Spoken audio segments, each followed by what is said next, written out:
Hello and welcome. I'm the Dungeon Dwelling Dane. This is my first YouTube video. For my New Year's resolution, I've decided that in 2021 I want to try and see if I can paint one mini a week. For my first project, I've chosen this owlbear. Now, I don't want to paint it in the traditional brown-ish colors. I kind of want to do something else.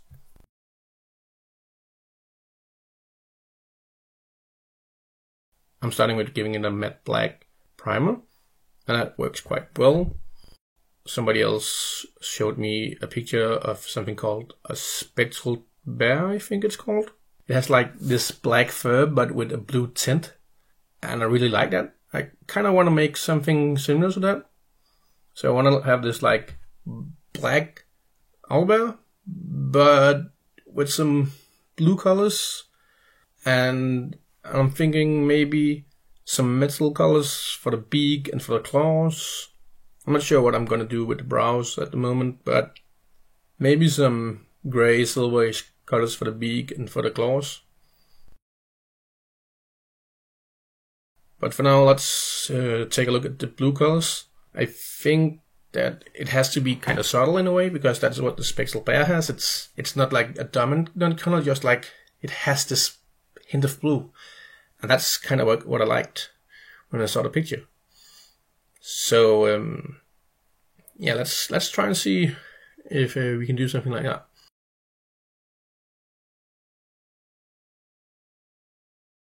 I have this candy ink, Blue Sapphire. It's kind of like a wash, I would say, and it has this kind of shimmer to it, and I actually think that would do quite well. So turned out I had to do like a lot of coats with this to get the result I wanted. I maybe could have done it in another way, but yeah, I'm going to do a couple of layers there, and I'll just speed things along because it took a while. So as you can see, when I shine a light on it, it has this shimmer. I think it has this kind of magical feel. I quite like it.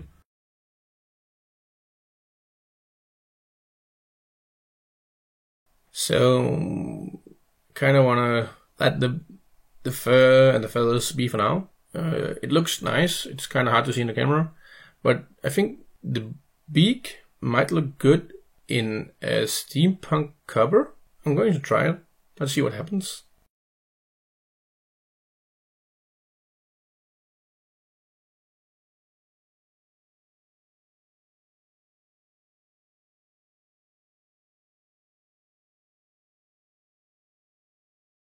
I think the beak looks quite nice with this color.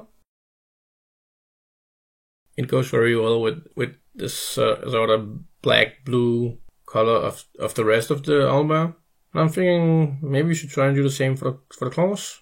Instead of going like the silver gray metallic way, I think if the claws have the same color as the beak, that would function very well in contrast to the rest of the body.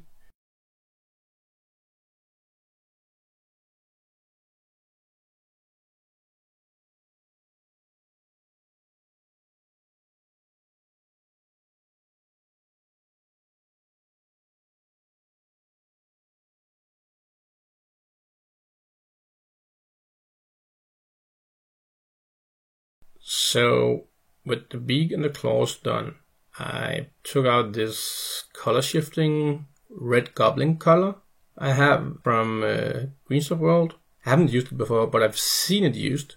It should give like this copper, green, red, metallic look, and I'm going to try that for the brow.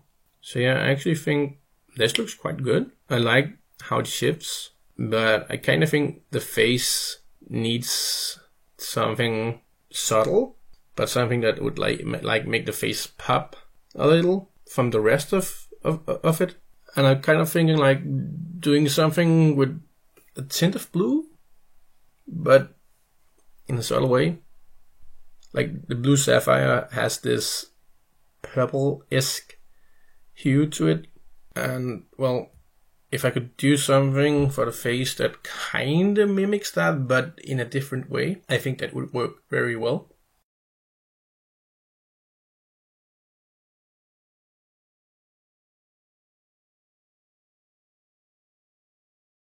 And maybe also the body could use something else.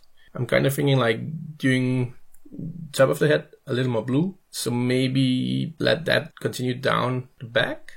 So I have this this Asia blue. No, it's just called Asia from Vallejo. And I think if I mix that with some white and some black, I can get this gray blue color maybe. The nice thing about the Asia is that it has like this kind of hint of a weak purple, I think. So I think I can like hit the colors of the rest of the body, but in a different way, and then apply it subtly to the face. And in that way, keep the same color scheme, but make it pop.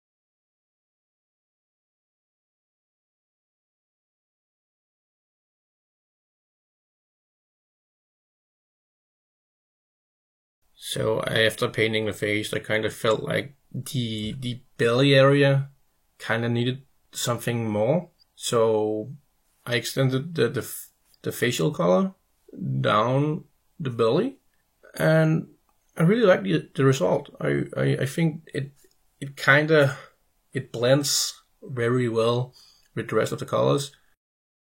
So for the top head blue color I talked about, I'm choosing the metallic blue. It's called Neptune blue, and I'm just trying to see how it looks if I just give it a little coat on the head. And if it works well, I'll extend it down the back, and yeah, then we just need to finish the eyes.